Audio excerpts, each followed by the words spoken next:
ስለ ሰላም መዝሙር አውጥተናል። ሰላም ሊመጣ ግን አልቻለም። ለምንድን ነው ራሱን የሰላሙን ጌታ እግዚአብሔር በቤታችን ማንጋብዘው አለ ይባላል። አንድ ጋዜጠኛ እስቲል ይወራለታል። ባይዞ የዛ ጋዜጠኛ ንግግር እስቲል ይወራል። የሰላሙ ጌታን እግዚአብሔርን ቤታችንን አላስገባ ነው። ሰላሙን ጌታ ብናስገባው እኮ ቤታችን ሰላም ይሆናል። ለምን የሰላሙን ጌታ እግዚአብሔር አናስገባው ቤታችን አለ ይባላል። አንድ ጋዜጠኛ ቤት ሰላም ከሌለው፣ ቤትሽ ሰላም ከሌለው፣ በጣም የሚገራርም አልጋ ኖሮ፣ የሚገራርም ሶፋ ኖሮ፣ የሚገራርሙ የቤቱ ዕቃዎች ተሟልተው ቤታችሁ ውስጥ ሰላም ከሌለ፣ አንተና እሷ መካከል ሰላም ከሌለ እዛ ቤት ውስጥ እንዴት ትኖራል? የሚበላ ደስ የሚለው እኮ በነገራችን ላይ ሰላም ያለበት ቤት ላይ ነው፣ ፍቅር ያለበት ቤት ላይ ነው ደስ የሚል። ያንን ነገር ደግሞ ማምጣት ከፈለግ ብዙ ዋጋ መክፈል አይጠበቅብህ። የእውነት እዚህ ውስጥ ባልና ሚስቶች ካላችሁ ወይ ደግሞ ፍቅረኛሞች ካላችሁ በደንብ ስሙ። አንቺና የምትወጂው ሰው መካከል ሰላም ለማምጣት በጣም ትልቅ ድንጋይ መንቀል አይጠበቅብሽም። በትንሽ ነገሮች ትንሽ ነገሮችን በማስተካከል ሰላም ማምጣት ይቻላል። ባለቤትሽ ከአንቺ ትልቅ ነገር አይፈልግም። እኔ እዚህ ላይ ጎበስ ገብታችሁ ኮመንት መጻፍ ትችላል። እውነቴን ነው የምነግራችሁ። ትልቅ ነገር ከሚስቱ አይፈልግም። ይሄ ስላችሁ ሁሉም ማለት አይደለም። ትንሽ ነገር ሚስት ከባለቤቷ የምትፈልገው ትንሽ ነገር ነው። ባል ከሚስቱ የሚፈልገው ትንሽ ነገር ነው። በጣም ትንሽ ነገር። በዛች በትንሿ ነገር ቤቷን ማስተካከል፣ ህይወቷን ማስተካከል ትችላለች። በትንሽ ነገር ያላስተካከልከውን ነገር ግን በትልቅ ነገር አታስተካከል። ዛሬ ሚስትህን መሳም ችግር የሆነብህ ነገ መሬት ላይ ተንከባለክ ሰላሙን አታመጣው።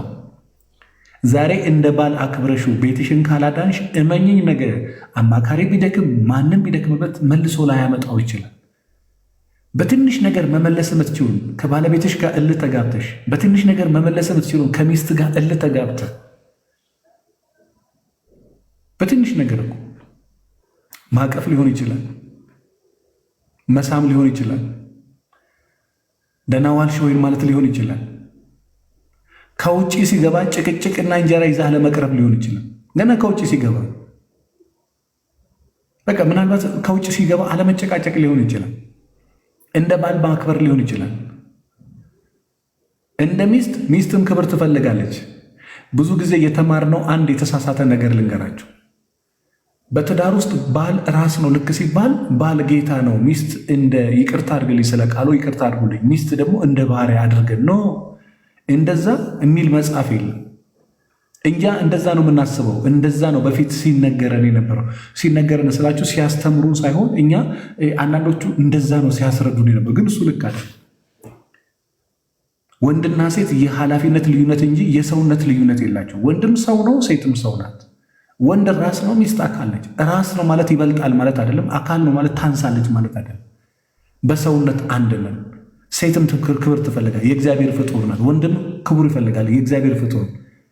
ሰው የእግዚአብሔር ፍጡር ነው፣ እንደ ሰውነቱ ክብር ይፈልጋል። ባል ራስ ስለሆነ እሱ ከላይ ፈላጭ ቆራጭ፣ ከታች ደግሞ ያለ ሰው ተፈላጭ ተቆራጭ ማለት አይደለም። እንደዚህ አይነት አስተምሮ በዓለም ላይ የለም። ጥቂቶቹ ያስተምሩታል። ነገር ግን እውነታው የትኛው ነው ብላችሁ ካላችሁ ሴትም ልጅ ክብር ትፈልጋለች፣ ወንድም ልጅ ክብር ይፈልጋል። ሴት ልጅ ከወንድ የምታንስበት ነገር የለም፣ ወንድ ከሴት የሚበልጥበት ነገር የለም። የስራ ኃላፊነት፣ የስራ ድርሻ፣ ወንድ ልጅ የቤት መሪ ነው፣ የቤት ራስ ነው ማለት ግን በነገራችን ላይ እናንተ ድርጅት ላይ አለቃ ቢኖራችሁ አለቃ በፖዚሽን ነው ይበልጠው፣ በሰውነት ይበልጣችኋል? አይበልጣችሁም። እኔ አለቃ አለኝ፣ አለቃዬ በእንትን ይበልጠኛል? አይበልጠኝም። የሚበልጠኝ በምንድን ነው? በሰውነት አይደለም የሚበልጠኝ፣ ባለው ነገር ነው የሚበልጠኝ። ስለዚህ በተቻላችሁ መጠን ይሄ ራስ ነው ማለት እሱ ፈላጭ ነው፣ እሱ ቆራጭ ነው፣ እሷን እንደምንም ተሸክማ አንገት ደፍታ ተሰብራ ለአንተ ልጅ ያንን ህይወት ትመኘዋለህ? የአንተ ልጅ አድጋ ብታገባ፣ የአንቺ ልጅ አድጎ ቢያገባ ያን ህይወት ትመኛለሽ? ስለዚህ ይህንን መጀመሪያ አመለካከታችን እዛ ጋር ማስተካከል። ሜይ ቢ የዛሬ ሳምንት ወይ ሰኞ ዕለታም ስልጠና ስለሚኖረን በደንብ ዲቴይል እነግራቸዋል። ዞሮ ዞሮ ሀሳቤ ዛሬ ምንድን ነው? ይሄ መጽሐፍ 200 ችግር 200 መፍትሄ ነው። ከዚህ ውስጥ አንዳንድ ጥያቄ ባነሳና ኦንላይን ያላችሁትን የተወሰናችሁትን ብሸልም ደስ ይለኛል። 200 ችግር 200 መፍትሄ ነው። ላለፉት 5-6 ዓመታት እንግዲህ በፍቅር ህይወትና በትዳር ህይወት በጣም ብዙ አይነት ችግሮች በትንሹ ወደ 1000 ችግር የሚሞላ በዓለም እንደ ዓለም ወደ 1000 የሚሞላ ችግሮች አሉ። የሶሻል ሚዲያ ተጽዕኖ፣ ለምሳሌ አንተና ባለቤትህን ዛሬ ሴክስ ካጣላችሁ ነገ ጸሎት ያጣላቸዋል፣ ነገ ጊዜ ያጣላቸዋል፣ ከዛ ዳይፐር ያጣላቸዋል፣ ከዛ ገንዘብ ያጣላቸዋል፣ ከዛ ትኩረት ስጠኝ፣ ከዛ በኋላ አትወደኝም፣ ከዛ አታከብረኝም፣ ከዛ ቴክስት፣ ከዛ ሶሻል ሚዲያ፣ ከዛ ገንዘብ፣ ከዛ ኢንቫይሮንሜንታል አፌክት፣ ከዛ ደግሞ የቤተሰብ ጣልቃ ገብነት፣ ከዛ በኋላ ልጅን መንከባከብ፣ የስራ ኃላፊነት፣ 1 ሚሊዮን ነገሮች አንተና ሚስትን ያጣለዋል። አንቺና ባለቤትሽን ብዙ ነገሮች ያጣላችሁ። የእውነት በደንብ ስሙኝ። እኔ አንድ ሰው ከሰማና ከተለወጠ ደስታዬን አልችልም። አንተና ሚስትህን በየቀኑ ዛሬው ነገር፣ ነገው ነገር፣ ተነጎዳያው ነገር ያጣልሃል። ምንድን ነው መፍትሄው ብለህ ካልከኝ ፕሮብሌም ሶልቪንግ ስኪል ላይ በደንብ ፎከስ አድርገህ መስራት፣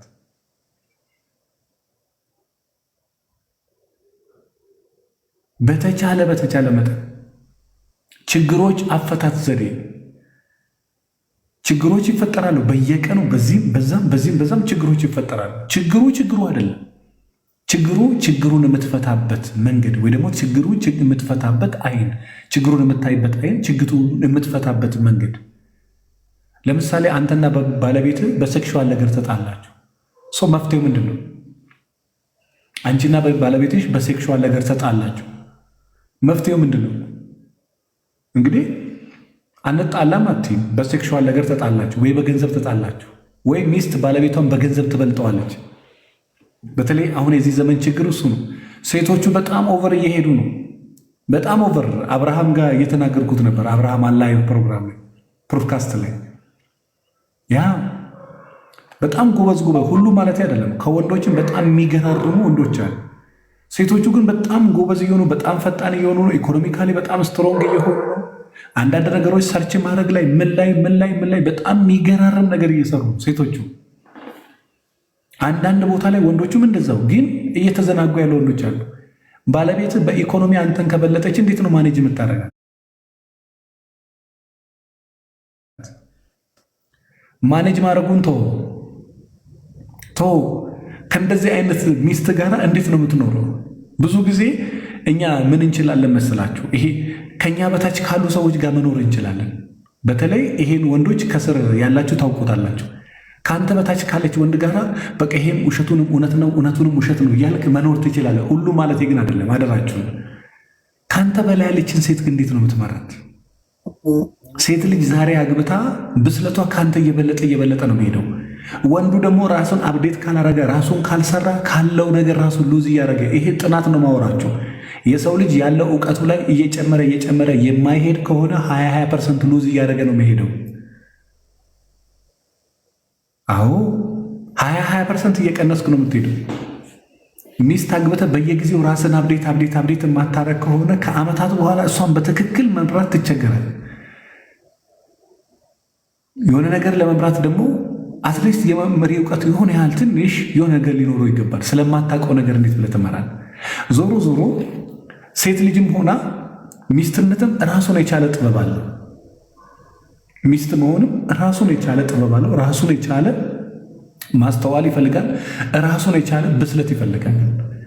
አንድ ሚስት በትዳር ውስጥ ሊያጋጥሟት የሚችሉ ወደ 200 የሚሆኑ ችግሮች አሉ። በተለይ በኢትዮጵያ ውስጥ በጣም በብዛት የብዙ ሺህ ሰዎችን ትዳር እያፈረሱ ያሉ በጣም በብዛት የሚገኙ በትዳር ውስጥ የሚገኙ ወደ 200 የሚሆኑ ችግሮች አሉ። ይሄንን በዚህ በ200 ችግር 200 መፍትሄ ላይ 200 ችግሩን ለብቻ 200 መፍትሄውን ደግሞ ለብቻ። ችግሩን ከነ መፍትሄው ችግር አለ። በዚህ በኩል ለምሳሌ የሰላም ችግር ሊሆን ይችላል። አያዳምጠኝም ሊሆን ይችላል። አታከብረኝም ሊሆን ይችላል። አያከብረኝም ሊሆን ይችላል። ፍቅር አይሰጠኝም ሊሆን ይችላል። ፍቅር አትሰጠኝም ሊሆን ይችላል። አታከብረኝም ሊሆን ይችላል። ምናልባት ሴክሹዋል ነገር ላይ እኔ ሴክስ ስፈልግ ባለቤቴ ከኔ ጋር እንደፈለግኩት አይሆንልኝም ሊሆን ይችላል። ከዚህ በፊት ብያቸዋለሁ። ባዮሎጂካሊ ወንድና ሴት ወንድ ልጅ ኤኒታይም የሆነ ነገር ሊፈልግ ይችላል። ዛሬ ሀዘን ገጥሞት ዛሬ በዛ ሀዘን ላይ ያለ ሴክሹዋል ነገር ሊፈልግ ይችላል። ሴት ልጅ ደግሞ እንደዛ አይደለችም። ነገር ግን ይሄ የብዙ ሚሊዮን ቤት ጭቅጭቅ የፈጠረ ነው። ብዙ ሚሊዮን ባለትዳሮች ቤት ጭቅጭቅ የፈጠረ ነው። ሴክሹዋል ነገር ላይ አለመጣጣም፣ በተለይ ደግሞ መነጋገር አለመቻል። መናገርና መነጋገር ይለያያል። አንቺ ባለቤትሽ ላይ ትናገሪያለሽ ማለት ትነጋገሪያለሽ ማለት አይደለም። መናገር ትችላለህ ማለት መነጋገር ትችላለህ